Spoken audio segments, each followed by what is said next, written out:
you. I pray that whatever happens tonight, that we all get something from you. We all take away something that you are trying to tell each and every one of us specifically. In Jesus' name, amen. Amen.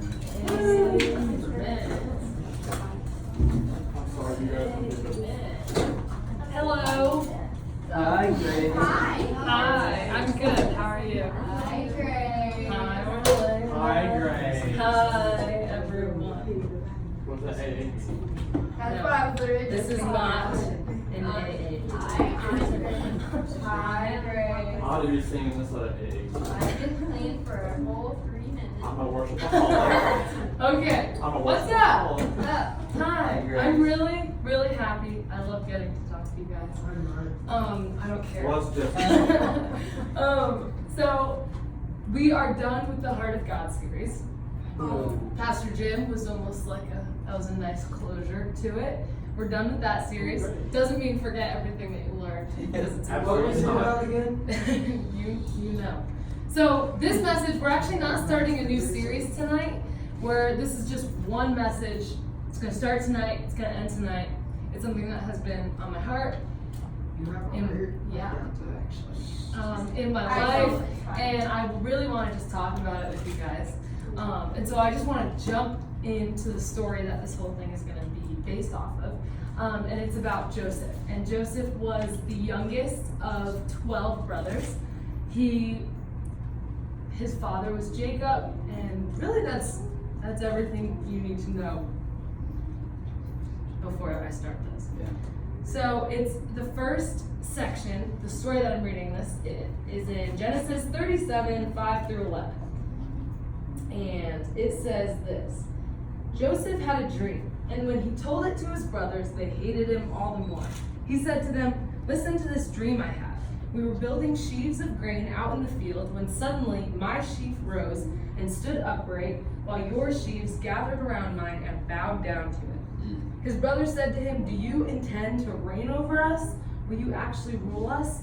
And they hated him all the more because of his dream and what he had said.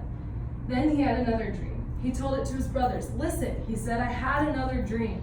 And this time the sun and moon and 11 stars were bowing down to me." When he told his father as well as his brothers, his father rebuked him and said, "What is this dream you had?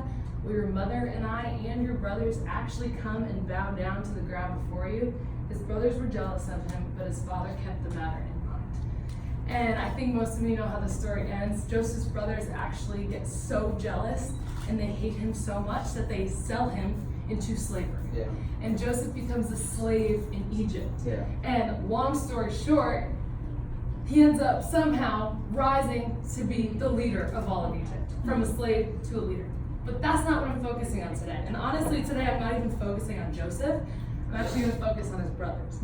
And I want to talk about the very thing that I think led them to be so jealous. Right. And the very thing that made them, got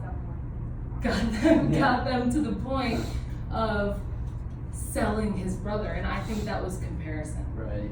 I think comparison is what led his brothers to do such an awful thing. Yeah. And Pat said last week this message was very personal, and it honestly is, because it's something that I'm currently learning to overcome.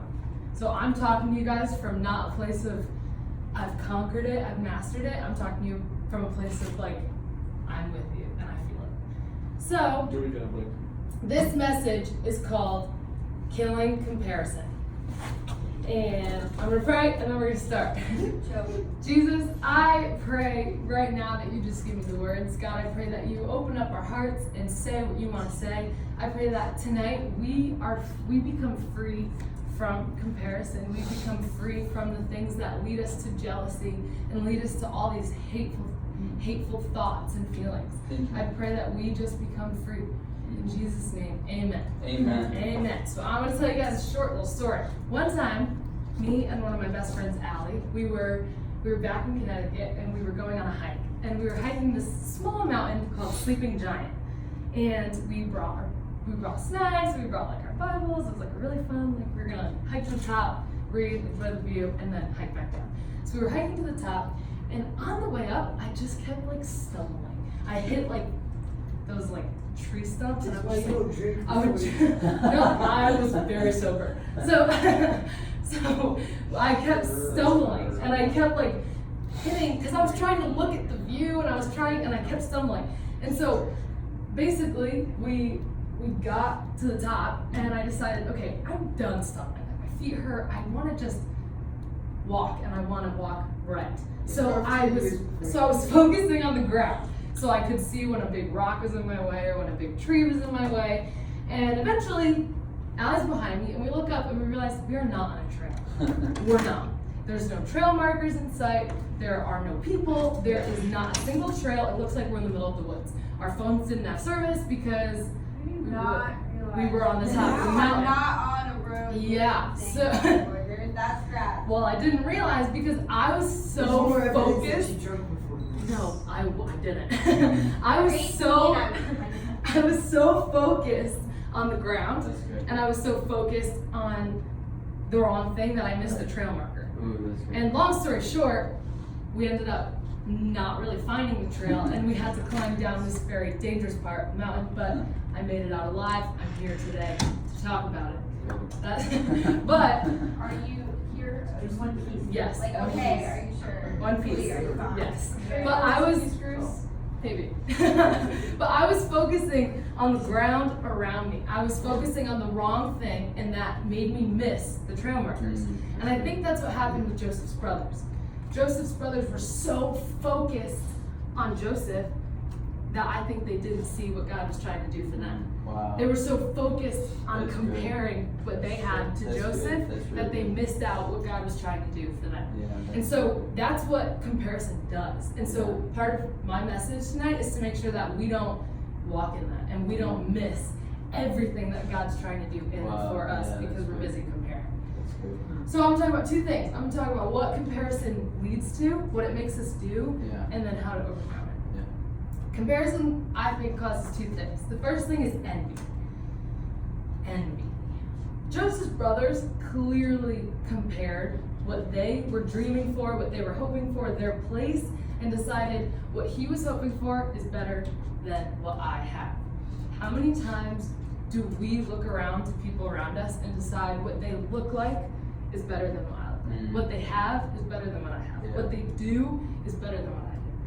I think, I know for me, that's real. Even the other day, like it happens.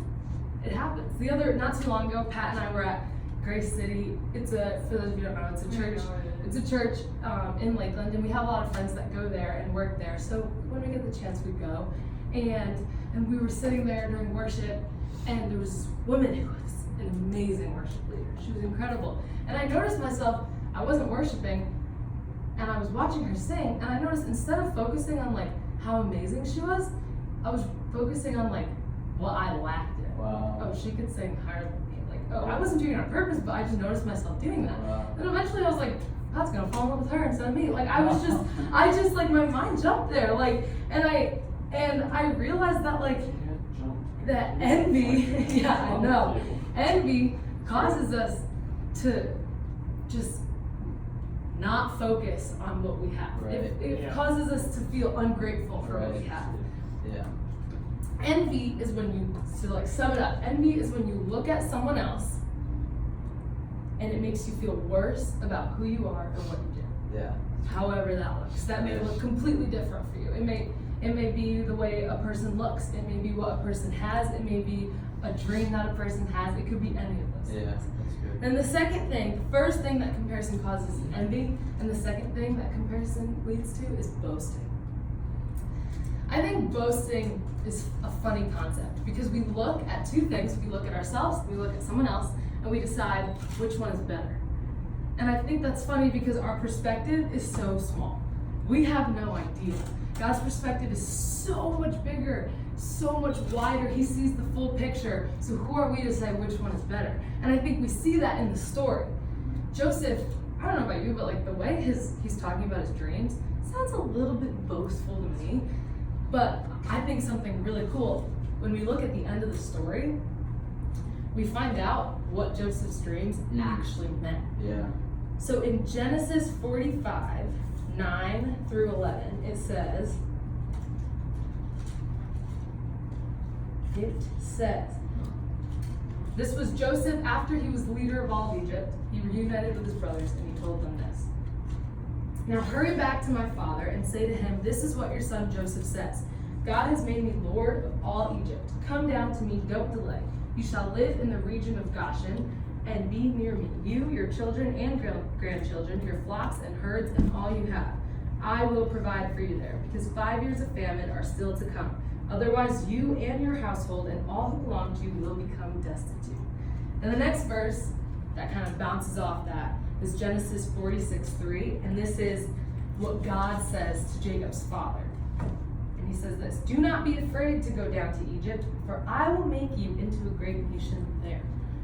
I think it's so funny because Joseph's dreams that seemed better than the brothers were actually 100% for the brothers. Right. Joseph's dreams that God gave them was to eventually provide for his family. That's so good. Eventually make a place for his brothers so that they can be prosperous. Yeah. Our minds are so closed off, so I think boasting just doesn't make sense. It Yeah. didn't make sense for Joseph to boast because his dream was that he was gonna build up his family, Yeah. not himself. It was Yeah. all about them.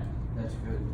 And I think boasting doesn't have to be conscious thinking. It doesn't have to be standing there just saying, oh, I'm better than that person. Like, no. It's just if you see someone that you may think is maybe a little less talented, a little less attractive, a little less funny, then it kind of gives you a little bit more confidence. Yeah.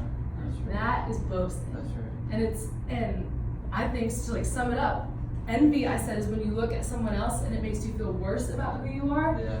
Boasting is when you look at someone else and it makes you feel better about who you are. Yeah. And so those are the two reasons. And I think the funny thing is, you may be thinking like, oh, I only deal with envy. I don't boast. Or oh, I only boast. I don't envy. One always is going to lead That's to right. the other. That's right. If we are naturally looking at someone and envying, we are going to have to look at people who are below us to make us feel better. Yeah, that's or if right. we are naturally looking at people who are below us and we're boasting, then we are naturally gonna envy. I mean, we are naturally, yeah. It's just always gonna lead to the other. Yeah. And so that sucks. I know, and I think I know that it's really present in my life a lot. Yeah. And so I want to talk about how we can overcome this. How we can overcome this envy and this boasting. Yeah. And so I think the answer to overcoming this is love. Bear with me, I'm gonna explain. So I want you to look at first. Creative answer that is I know. every single certain. Yeah, well, I'm gonna explain to you why.